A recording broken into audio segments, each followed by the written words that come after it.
Not being loved properly as a child doesn't just leave emotional scars. It fundamentally changes how your brain develops and how you experience life as an adult.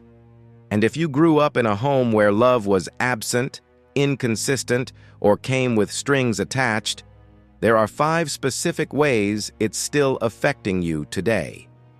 Let's break down what's really happening beneath the surface. Before we get into it, if this resonates with you, hit subscribe and drop a comment letting me know you're here.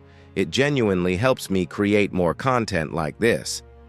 All right, let's get into it. So here's what the research tells us.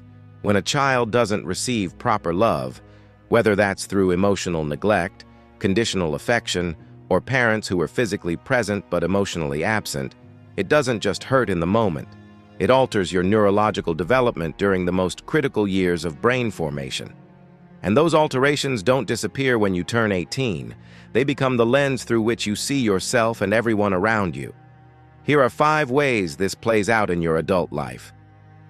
First, you have an unstable sense of self. When you're a child, your parents are essentially mirrors. They reflect back to you who you are, what you're worth, and whether you matter. But if that mirror was cracked, absent, or constantly changing, you never developed a solid internal sense of identity. So now, as an adult, you might find yourself shape-shifting depending on who you're with. You become whoever you think others want you to be. Your opinions, your interests, even your personality feel fluid because you never got the consistent reflection you needed to know who you actually are. Psychologists call this identity diffusion, and it's directly linked to inadequate emotional mirroring in childhood. You're not being fake. You're still searching for yourself because no one helped you find you back then. The second effect is you confuse intensity for intimacy. Here's the thing. If love in your childhood was chaotic, unpredictable, or came with drama, your nervous system wired itself to associate those feelings with connection. So now, calm and stable relationships feel boring or wrong.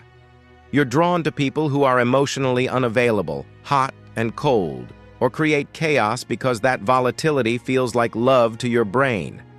When things are peaceful, you might even sabotage them or create problems because the chaos feels more familiar than the calm. This is called trauma bonding, and it's not about being attracted to toxic people on purpose. It's about your brain seeking what it knows, even when what it knows hurt you. The intensity feels like passion, but really, it's your nervous system trying to recreate the environment it was trained in. Number 3, you overfunction in every relationship. If your emotional needs weren't met as a child, you learned a devastating lesson early on. Your value comes from what you give, not from who you are. So now you're the person who always shows up. You're the one planning everything, remembering everything, doing all the emotional labor. You give and give and give, and when people don't reciprocate, you don't leave. You just give more. You think if you can just be indispensable enough, maybe you'll finally be chosen. Maybe you'll finally be kept. But here's what's actually happening. You're not building relationships. You're auditioning for love. And you're terrified that if you stop performing, people will realize you're not worth staying for. This is called codependency, and it stems from never learning that you're inherently valuable. You're not too much. You were just taught that you had to earn what should have been freely given. The fourth effect is you have a distorted relationship with your own needs. When your needs were consistently unmet or treated as inconvenient growing up, you learned to bury them. And now, as an adult, you might not even know what you need anymore. You can tell someone exactly what they need, exactly what would help them, but when it comes to yourself, blank. You've spent so long minimizing your own needs that you've lost access to them entirely. Or maybe you know what you need, but asking for it feels impossible. It feels selfish. It feels dangerous. So you stay silent, suffer quietly, and tell yourself you're fine when you're absolutely not fine. Psychologists call this self-abandonment, and it's one of the cruelest legacies of unlove. You learn to do to yourself what was done to you.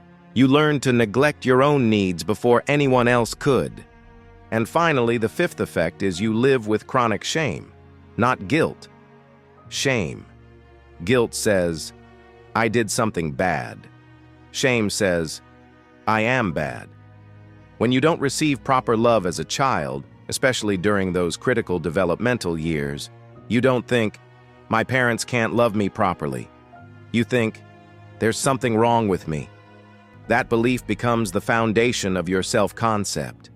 And now, as an adult, that shame colors everything. You feel it when you make mistakes. You feel it when you're happy. You feel it when you exist. It's this constant background noise telling you that you're fundamentally flawed, unworthy, too much and not enough all at once. This is called toxic shame, and it's different from healthy guilt because it attacks your core being, not your actions. You carry this belief that if people really knew you, they'd leave. So you hide, you perform, you shapeshift. Anything to avoid the unbearable possibility of someone seeing the truth and confirming what you've always feared. If you see yourself in any of these 5 effects, I need you to hear this. You are not damaged beyond repair. You're not broken. What you're experiencing are adaptive responses to an environment that failed you. Your brain did exactly what it was supposed to do to help you survive. And now that you're aware of these patterns, you can start to rewire them. Healing is possible. It's hard, it's slow, but it's absolutely possible. You deserve to be loved properly then, and you deserve it now. If you want more psychology content that actually goes deep, stick around. I share insights on trauma, relationships, and mental health every week. Real talk, no surface-level stuff. Thanks for being here.